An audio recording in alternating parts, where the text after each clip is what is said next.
અમારી સાથે ફેડરલ બેંકના आशुतोष खजूरिया जोड़ाई रहा है। आशुतोष जी, गुड आफ्टरनून। बहुत बहुत स्वागत है आपका सीएनबीसी बाजार पर। एंड सबसे पहले तो पॉलिसी को लेकर चर्चा की शुरुआत वहीं से हम करेंगे कि जिस प्रकार से गवर्नर साहब अभी भी वही जगह पे रुकने की बात तो कर रहे हैं, लेकिन साथ ही साथ महंगाई को लेकर उनके जो कमेंट्स हैं वो काफ़ी ज़्यादा कमेंडेबल है। और साथ ही साथ उन्होंने जो ज़रूर कहा कि आने वाले वक्त में अभी भी थोड़ा क्लाउडी एटमॉस्फेयर ज़रूर है, लेकिन फिर भी हमारी नज़र है, हम यहाँ पर बने हुए हैं, हम देखना चाहते हैं कि और क्या क्या इसका असर जो अभी तक में हमने स्टेप्स लिए उसका हो सकता है। सर। तो ये आज की जो पॉलिसी अनाउंसमेंट रही है जी। नीति की, ये मौद्रिक नीति एक कंटिन्यूटी बताती है, एक निरंतरता बताती है। तो आपने जैसे कहा, रेपो रेट यथावत बाकी जितने भी पॉलिसी के से जुड़े हुए रेट होते हैं, जैसे एसडीएफ रेट, एमएसएफ रेट, ये सब भी पहले की तरह एसडीएफ 6.25 पे और आपका एमएसएफ 6.75 पर पहले की तरह है। सबसे बड़ी बात ये है जो उन्होंने खास जोर देकर कही और अपने पूरे स्टेटमेंट का समापन भी उसी के साथ किया कि देखिए, हमारा लक्ष्य जो है वो मुद्रास्फीति को 2 से 6 के बीच रखने का नहीं है, 2% से 6% का। हमारा लक्ष्य है 4%, और उसमें जो टॉलरेंस है वो बैंड में हो सकती है। इसलिए उन्होंने जोर दे के कहा कि जो मुद्रास्फीति का लक्ष्य है, जो इन्फ्लेशन का लक्ष्य है, वो 4% है, और जब तक हम वो लक्ष्य अचीव नहीं कर लेते और सस्टेनेबल रूप में नहीं अटेन कर लेते, तब तक हमारे प्रयास जो हैं मुद्रास्फीति को कम करने के, वो जारी रहेंगे। तो ये पहले भी अपेक्षा थी, ये आज के मार्केट ने जो इसके पहले भी एक तरह का कंसेंसस इमर्ज हुआ था, वो कंसेंसस यही था कि रेपो रेट में नीति वाले पॉलिसी रेट्स जो हैं उनमें चेंज नहीं होगा, लेकिन थोड़ी जो स्टेटमेंट है वो हॉकिश रहेगी। अब उसको ज्यादा हॉकिश कर दिया उनके स्टेटमेंट ने कि हम जो रिलीज कर रहे हैं लिक्विडिटी आईसीआरआर, जैसे इंक्रीमेंटल कैश रिजर्व रेशियो कहते हैं, वो कल से रिलीज हो जाएगा। पूरा पहले की तरह 4.5% सीआरआर होगा, और जो जो इंक्रीमेंटल सीआरआर था उसको उन्होंने 3 चरणों में रिलीज कर दिया। तो वो जितना इंपाउंडेड लिक्विडिटी थी, जितनी रोकी गई लिक्विडिटी थी, वो वापस सिस्टम में कल वापस आ जाएगी। तो उसको उन्होंने चेक करने के लिए कहा कि अगर मुद्रास्फीति का जो उनका जो अनुमान है उस लक्ष्य के अनुसार अगर नहीं चलता है, तो वो ओएमओ सेल ऑक्शन करेंगे। ओपन मार्केट ऑपरेशन में रिजर्व बैंक गवर्नमेंट सिक्योरिटीज को खरीदता भी है और बेचता भी है। जब उसको ऐसा लगता है कि लिक्विडिटी सिस्टम के अंदर डालनी है, लिक्विडिटी बढ़ानी है सिस्टम के अंदर, तो वो सिस्टम से, यानी बैंकों से और दूसरे जो प्लेयर्स हैं उनसे गवर्नमेंट सिक्योरिटीज को खरीदता है। जब रिजर्व बैंक खरीदता है बॉन्ड्स को, तो लिक्विडिटी सिस्टम के अंदर जाती है, क्योंकि उसका जो पेमेंट करता है बॉन्ड्स का, उससे लिक्विडिटी सिस्टम की बढ़ती है। जिस उसके ठीक विपरीत ओएमओ सेल्स, जो ओपन मार्केट ऑपरेशन में सेल करता है गवर्नमेंट सिक्योरिटीज को जब रिजर्व बैंक, तो सिस्टम से लिक्विडिटी खींच लेता है। तो उन्होंने कहा कि हम आईसीआरआर, जो इंक्रीमेंटल सीआरआर था, उसकी जो हम लिक्विडिटी रिलीज कर रहे हैं, और ऐसा लगता है कि वो लिक्विडिटी अगर मुद्रास्फीति को प्रभावित कर रही है और वो मुद्रास्फीति को बढ़ा रही है या कम नहीं होने दे रही है, तो वो ओएमओ सेल्स करने से भी नहीं चूकेंगे। तो अपने जो गवर्नमेंट सिक्योरिटीज का उनके पास जो स्टॉक है, उसमें से गवर्नमेंट सिक्योरिटीज को बेचकर सिस्टम से लिक्विडिटी को निकालेंगे। अब फर्क ये है कि इंक्रीमेंटल सीआरआर में टेम्पररी इफेक्ट था, कुछ दिनों के लिए उन्होंने जो है लिक्विडिटी को प्रभावित किया था by increasing CRR, incremental CRR. इस सिस्टम से ओएमओ सेल्स में लिक्विडिटी का एक परमानेंट विड्रॉल हो जाएगा। अगर वो सेल करते हैं बॉन्ड्स, तो वो सिस्टम से परमानेंटली लिक्विड ले जाएंगे और लिक्विडिटी ले जाएंगे, और उसका असर बॉन्ड मार्केट में साफ दिख रहा है। जो यील्ड्स हैं ऊपर चली गई। 10 साल की जो बेंचमार्क यील्ड है वो 7.34 के आसपास, 7.35 के आसपास ट्रेड कर रही है। तो इसके दो कारण हो सकते हैं। ये भी हो सकता है कि वो उसको फॉलो कर रहे हैं, जो यूएस यील्ड्स जो 4.86, 4.86% 10 year benchmark US treasury yield का जो 4.88 इनफैक्ट जो टच हुआ, वो पिछले 16 साल में पहली बार देखा गया। 2007 में इस तरह के रेट से, 2007 के बाद हम आज 2023 में यूएस ट्रेजरी यील्ड्स को इतना ऊंचा देख रहे हैं। तो एक तो कारण पहले से ही हमारे पॉलिसी अनाउंसमेंट के पहले से ही मार्केट में एक बियरिश सेंटिमेंट था बॉन्ड मार्केट में। अब उनके ओएमओ सेल्स के बारे में चर्चा करने की वजह से वो और भी थोड़ा सा प्रभावित हुआ है, बेयरिश सेंटीमेंट और बढ़ा है, सेलिंग आई बॉन्ड्स में। तो जो तत्कालीन प्रभाव हुआ पॉलिसी स्टेटमेंट का, वो रेट्स मार्केट में, इंटरेस्ट रेट मार्केट्स पे तुरंत हुआ, बॉन्ड मार्केट में। तो मैं आज की पॉलिसी का जो तत्कालीन प्रभाव है उसके बारे में ये कहना चाहूँगा। अब आते हैं, आपने वैसे तो बहुत सारे मुद्दों को टच अपॉन किया है, लेकिन मैं एक चीज़ जो समझना चाह रहा हूँ, लिक्विडिटी को आम भाषा में थोड़ा और समझने की ज़रूरत है। लोग ये सोचते हैं कि बैंक्स के पास लिक्विडिटी है, गवर्नर साहब उसे कम करने की कोशिश या तो कंट्रोल करने की कोशिश कर रहे हैं, लेकिन कंजम्पशन जो है वो सही दिशा में जा रहा है, मतलब लिक्विडिटी की ज़रूरत तो होने वाली है, सरकारी खर्च भी बढ़ने वाले हैं। ऐसी स्थिति में लिक्विडिटी को कंट्रोल करने की ज़रूरत क्यों है, ये चीज़ समझना बहुत ज़रूरी है आशुतोष जी। ये आपने बहुत अच्छा प्रश्न पूछा। लिक्विडिटी को समझना जी। बहुत ज़रूरी है कि क्या होता है, सिस्टम लिक्विडिटी क्या होती है। पूरा बिल्कुल। सिस्टम एक तरफ और रिज़र्व बैंक एक तरफ। कोई भी किसी भी इकोनॉमी में, किसी भी अर्थव्यवस्था में जो वहाँ का सेंट्रल बैंक होता है, वो एक पक्ष होता है और उसके अलावा बाकी सब जो है वो सिस्टम कहलाते हैं। जैसे हमारे यहाँ सिस्टम में सारे बैंक, सारी बीमा कंपनियाँ, सारे mutual funds, pension fund, provident fund, corporates और सरकार भी, राज्य और केंद्र सरकार भी, ये सब मिलकर एक सिस्टम का पार्ट होते हैं और रिजर्व बैंक जो है वो दूसरा पक्ष रहता है। जब वो देखता है कि सिस्टम में लिक्विडिटी ज्यादा है, लिक्विडिटी ज्यादा का मतलब ये है कि जितनी डिमांड है उससे ज्यादा तरलता उपलब्ध है, मतलब सरप्लस लिक्विडिटी सिस्टम के पास है और वो सिस्टम उस पैसे को, उन फंड्स को रिजर्व बैंक ऑफ इंडिया के पास प्लेस कर रहा है, रख रहा है कि हम क्या करें, हम रात को अब उस पैसे का क्या करें, हमारे पास अगर सरप्लस फंड्स हैं तो हम उस फंड्स को रिजर्व बैंक ऑफ इंडिया के पास रखते हैं एसडीएफ के माध्यम से, स्टैंड बाई डिपॉजिट फैसिलिटी, जिसमें रिजर्व बैंक हमको ब्याज देता है 6.25 रेपो रेट से 25 बेसिस पॉइंट कम। तो उसके हिसाब से मतलब ये हुआ कि सिस्टम, अच्छा सिस्टम का जितना भी जो ट्रांजैक्शन है पेमेंट और सेटलमेंट सिस्टम में, वो बैंकों के माध्यम से होता है। जैसे अगर म्यूचुअल फंड्स को भी अगर एक दूसरे को पेमेंट करना है तो उस म्यूचुअल फंड का खाता किसी बैंक के पास होगा और उसके माध्यम से वो लेन देन करेंगे। बीमा कंपनी है, उसको भी अगर लेन देन करना है आपस में, या कॉर्पोरेट्स को भी आपस में अगर लेन देन करना है तो वो बैंक के माध्यम से होता है।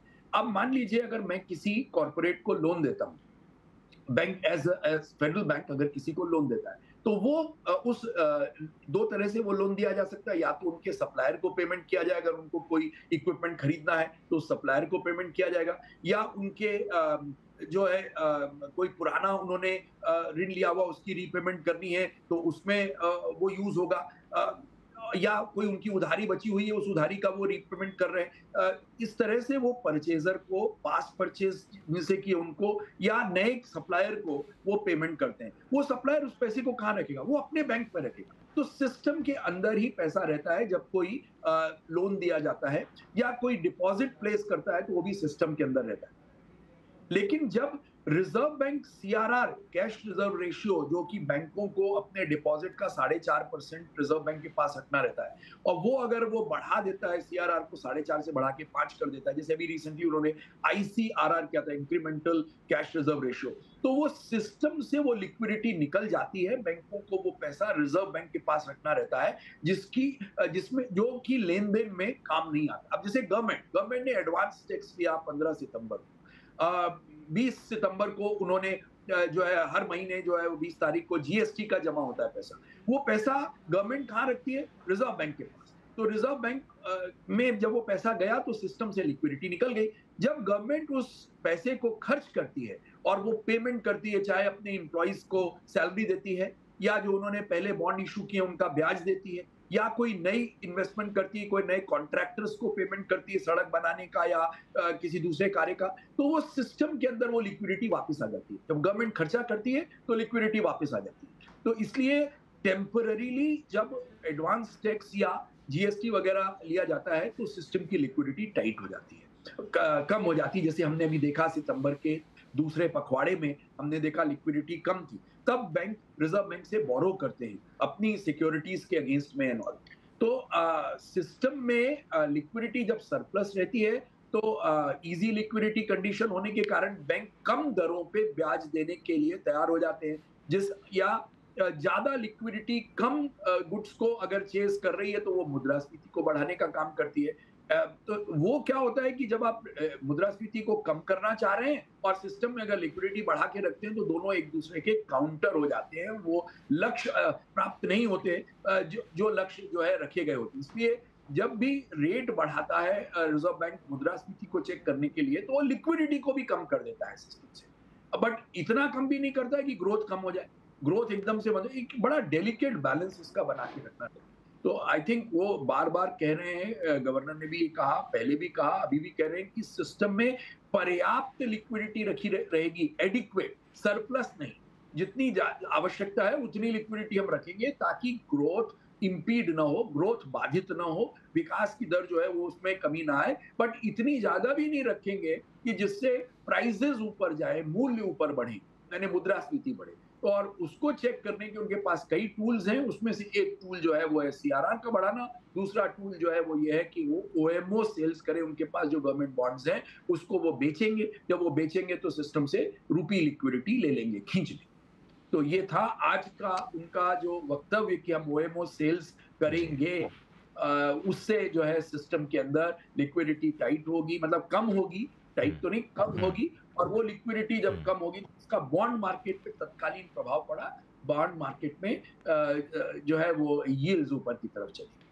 अब हमारा फोकस जो है वो कंजम्पशन के ऊपर है। जो गवर्नर साहब ने कहा कि अर्बन कंजम्पशन सही जा रहा है, अच्छा ग्रोथ है।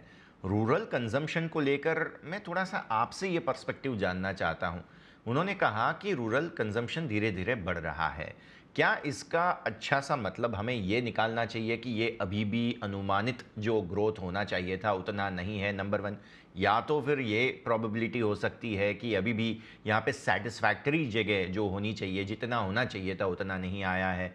कैसे इस रूरल ग्रोथ के कंजम्पशन की जो बात है पर्टिकुलरली उसे हमें समझना चाहिए? देखिए, कंजम्पशन तब बढ़ता है जब किसी के पास सरप्लसेस हों। और जब बिल्कुल। तक हमारे पास सरप्लस नहीं है, हम अपना उपभोग कैसे बढ़ाएंगे? हम सबसे पहले वही कोशिश हुँ, करेंगे जो हमारे सर्वाइवल के लिए जरूरी है, रोटी कपड़ा मकान, सबसे पहले वही देखेंगे। अब जब हमारे पास हुँ, सरप्लस आता है तो फिर हम बाकी चीजें खरीदते हैं कि उपभोक्ता वस्तुएं, जैसे हमको कोई वाहन खरीदना है, दो पहिया, चार पहिया वाला, या कोई टीवी खरीदना है, या एयर कंडीशनर खरीदना है, या दूसरे सर्विसेज अगर लेनी है। तो ये सर्विसेज का उपभोग और गुड्स यानी कंजम्पशन जिनका करना है उसका तब बढ़ता है जब हमारे पास सरप्लसेस जनरेट हो।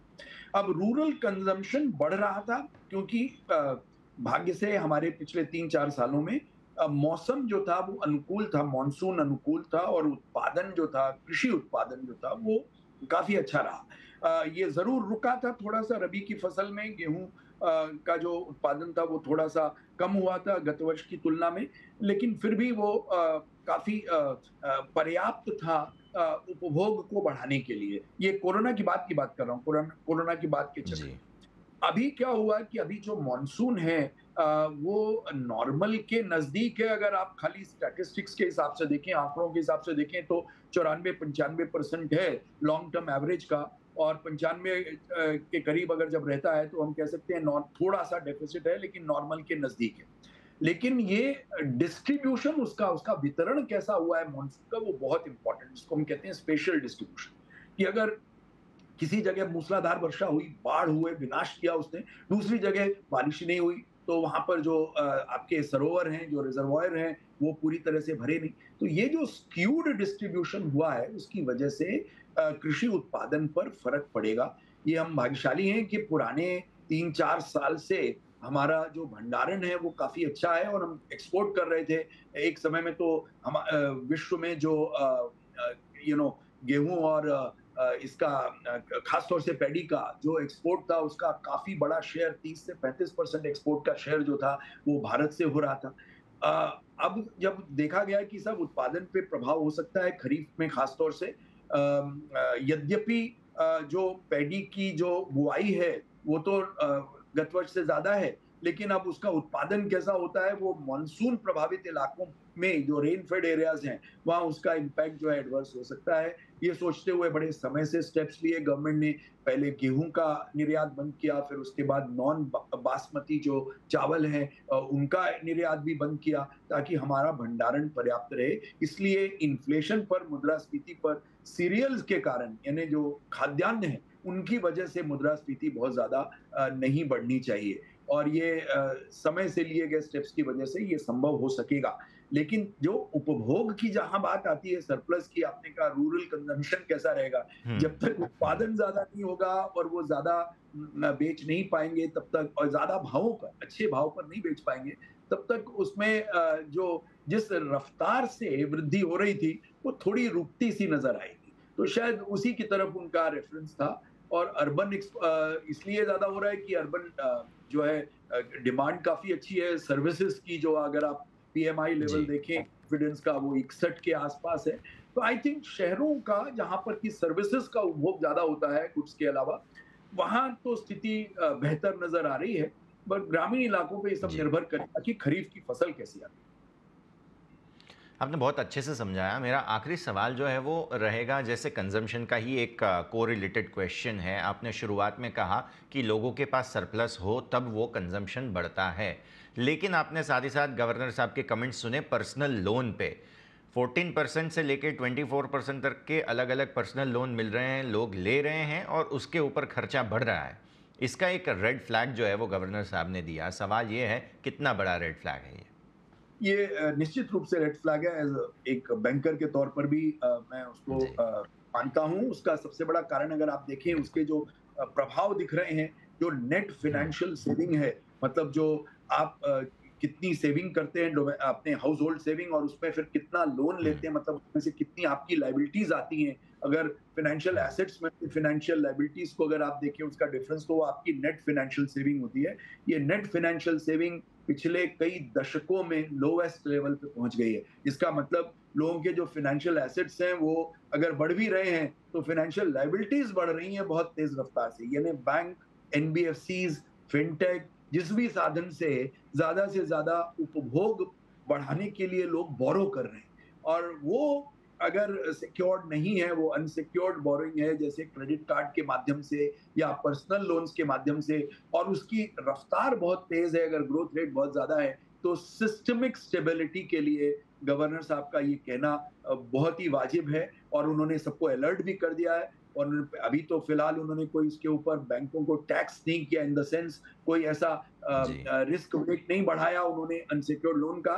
लेकिन अगर बैंकों ने उस पर थोड़ा सा नियंत्रण नहीं किया पर्सनल लोन और क्रेडिट कार्ड की ग्रोथ पे, तो शायद अगला कदम वो भी हो सकता है। अगली अगली नीति में, मौद्रिक नीति में शायद हम वो भी सुनने को मिले कि इससे रिस्क वेट जो है वो अनसिक्योर्ड लोन्स का बढ़ा दिया जाए।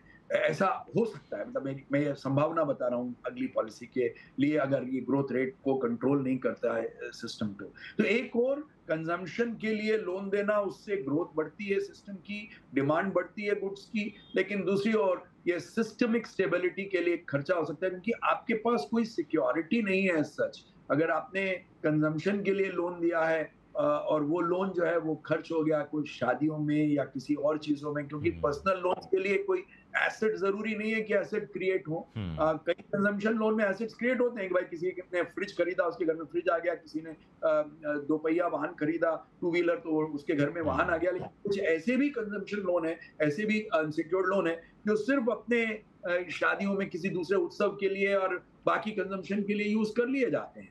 तो वो थोड़ा सा नियंत्रण रखने की आवश्यकता होगी।